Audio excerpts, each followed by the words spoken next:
رحم الله من قرأ سورة الفاتحة. اللهم صل على محمد وآل محمد.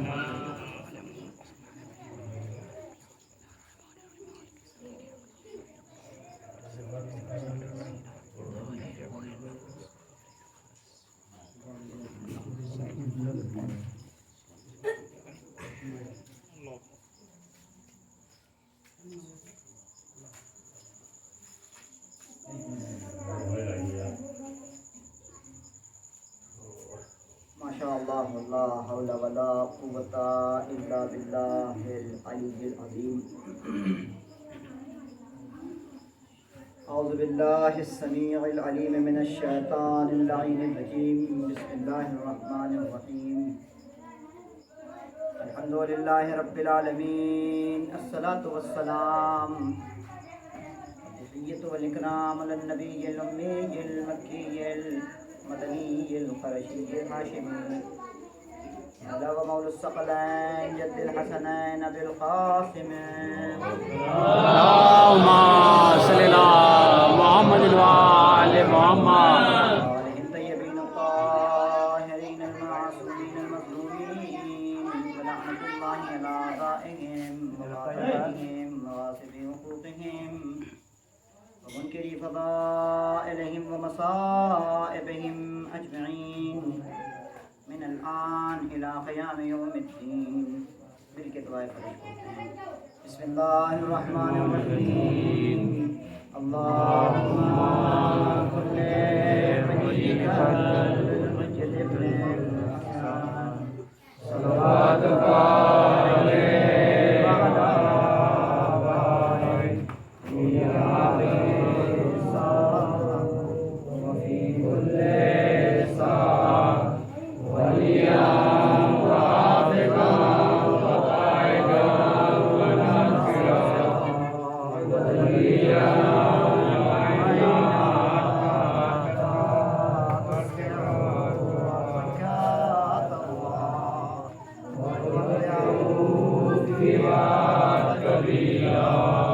اللهم صل على محمد وآل محمد. أما بعد فقد قال سبحانه تبارك وتعالى في كتابه الكريم. بسم الله الرحمن الرحيم. قوا أنفسكم وأهليكم نارا. اللهم صل على محمد وآل محمد. عزیزان ایمان،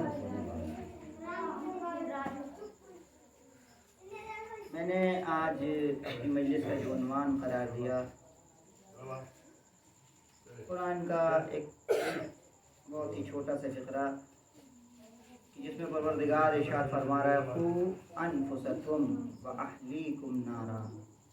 خود اپنے آپ کو اور اپنے اہل و عیال کو جہنم کی آگ سے بچاؤ. یعنی پروردگار اس طرف متوجہ کرنا چاہتا ہے مومنین کو، یا مثال کے طور پہ آپ کہیے کہ تمام انسان جو سمجھدار لوگ ہیں ان کو اس طرف متوجہ کر رہا ہے کہ دیکھو بعض امور دنیا میں ایسے بھی ہیں کہ جو تمہیں جہنم کی طرف کھینچ کے لے جاتے ہیں. تو تمہاری ذمہ داری کیا ہے؟ تمہاری ذمہ داری صرف یہ نہیں کہ اپنے آپ کو جہنم سے بچا لو، نہیں، تمہیں اپنے اہل و عیال کو بھی جہنم کی آگ سے بچا. یعنی اپنے آپ کو جہنم کی آگ سے بچا لینا یہ کوئی کمال نہیں ہے.